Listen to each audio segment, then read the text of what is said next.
Right, you lot, we're back once again. I can't lie, you guys actually smashed the support on the first episode of FTW, which went up last week. There'll be a link in the top right of the screen if you haven't seen that already. But basically, to explain, this is the series where we take a look at all the best and more likely the worst that football social media has to offer. There's plenty of stuff to get on with in today's episode, so we're just gonna get straight into things. Now, if you somehow don't know already, a Birmingham fan ran onto the pitch and smacked Aston Villa's Jack Grealish in the Birmingham derby. Someone at least could have said man on. For crying out loud, people. All jokes aside though, this is actually really scary. Like, how that guy could have been carrying anything. Searching at games is so lenient these days, you could easily take a glass bottle into a football stadium. I feel like it's gonna take some sort of major incident for anything to happen. The fan himself is a disgrace. He's been arrested. The fans that cheered him when he was getting taken off by one of the marshals are also a disgrace. It begs the question really, how are we gonna solve this issue? Fences are just as, if not more dangerous than not having them in the first place. Someone said that they should arm marshals at games, and I don't hesitate to say that is possibly the worst opinion of all time. A points deduction is unfair on the team, it's not the player's fault. More security is needed at games, and it also doesn't help that most of your marshals are just your local Gavin from down at the pub. Half of pitch invaders could pencil roll faster than the stewards they've got at these games. One steward did at least do something in this game, and that was also to assault Jack Grealish as well. Who does this Donny think he is? Why do you talk like the Turkish guy from that? Yeah, have some of that, you scare. So the fan gets arrested, the steward gets arrested, and Jack Grealish goes on to score the winning goal. And it begs the question really, how must this fan feel? You've gone on, made a fool of yourself, slapped Jack Grealish, you won't see your kids for a bit, you go into jail, and Jack Grealish went on to score the goal. The moral of the story here, I think, really is just don't be from Birmingham. That's literally not the moral of the story at all. In other news, Zinedine Zidane's back at Real Madrid, but more importantly, he has the trouser selection of someone who should be placed into prison immediately. Zinedine, you do realise they do tight trousers for men. You don't have to go to the women's section. On a level, these are categorically the worst trousers I've ever seen. This is a sackable offence in its own right. He's only been in the job a day. Providing he has any blood circulation below his hips, Zinedine Zidane will be taking over from Santiago Solari at Real. To be honest, Solari had a really tough time of things. Real are still doing horrendously in the league. They got beaten by Barcelona twice in a week. They got absolutely shafted out of the Champions League by Ajax during the midweek as well. All of that happening at the Bernabeu.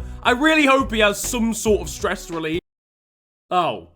I mean, I suppose that does do the trick. It gives a whole new meaning to head coach, really, doesn't it?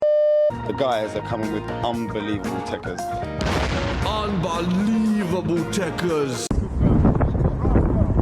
Blood clear. I want this. I want this. Unbelievable.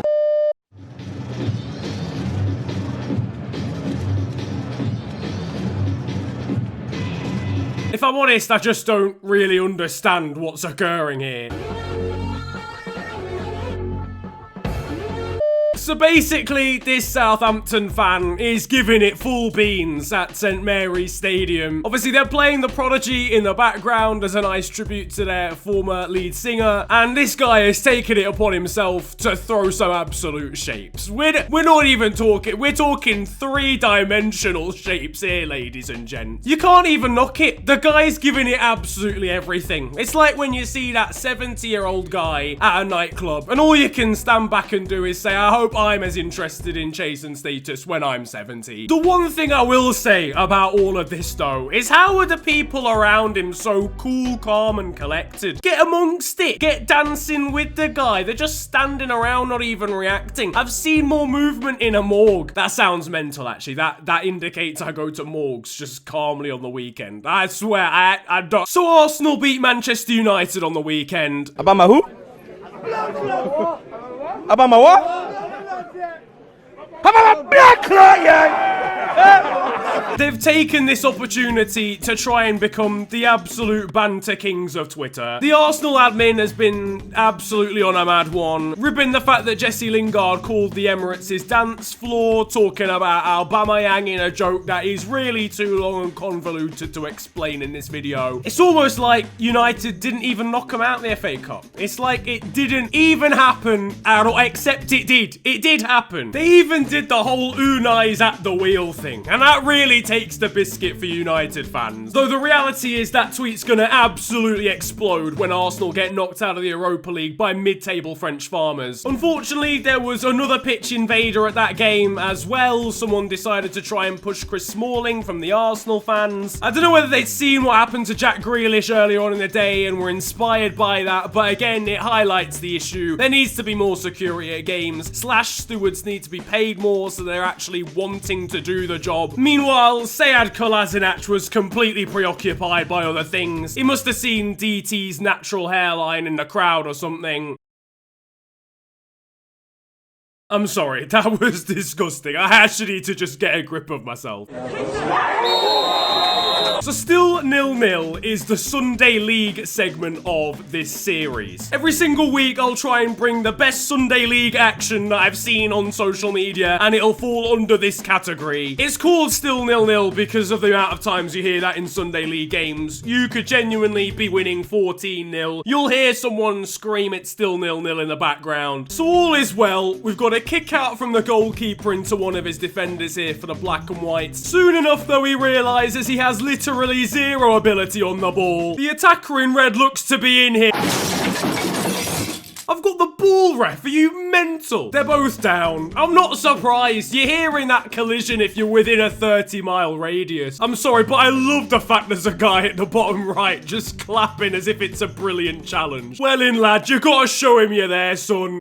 We've got a slightly fruity story here from the Daily Mirror about an older couple, but I could have sworn that's Ray Parlour. Meanwhile, over in Germany, Bayer Leverkusen and Hanover are playing on a football pitch that looks like heaven for Diego Maradona. It's snowing all over the gaff. Hanover pump it long looking for Haraguchi. There's a mix-up. He's got on the end of it.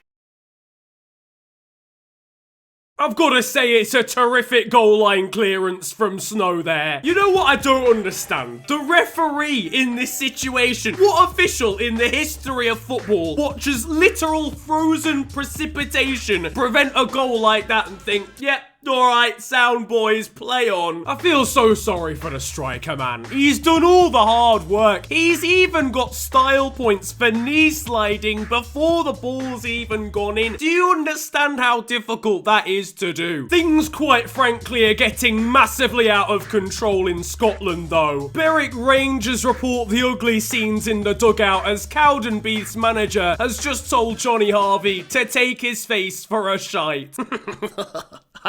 What does that even mean? You see your face, lad? Yeah, what about? You can take it.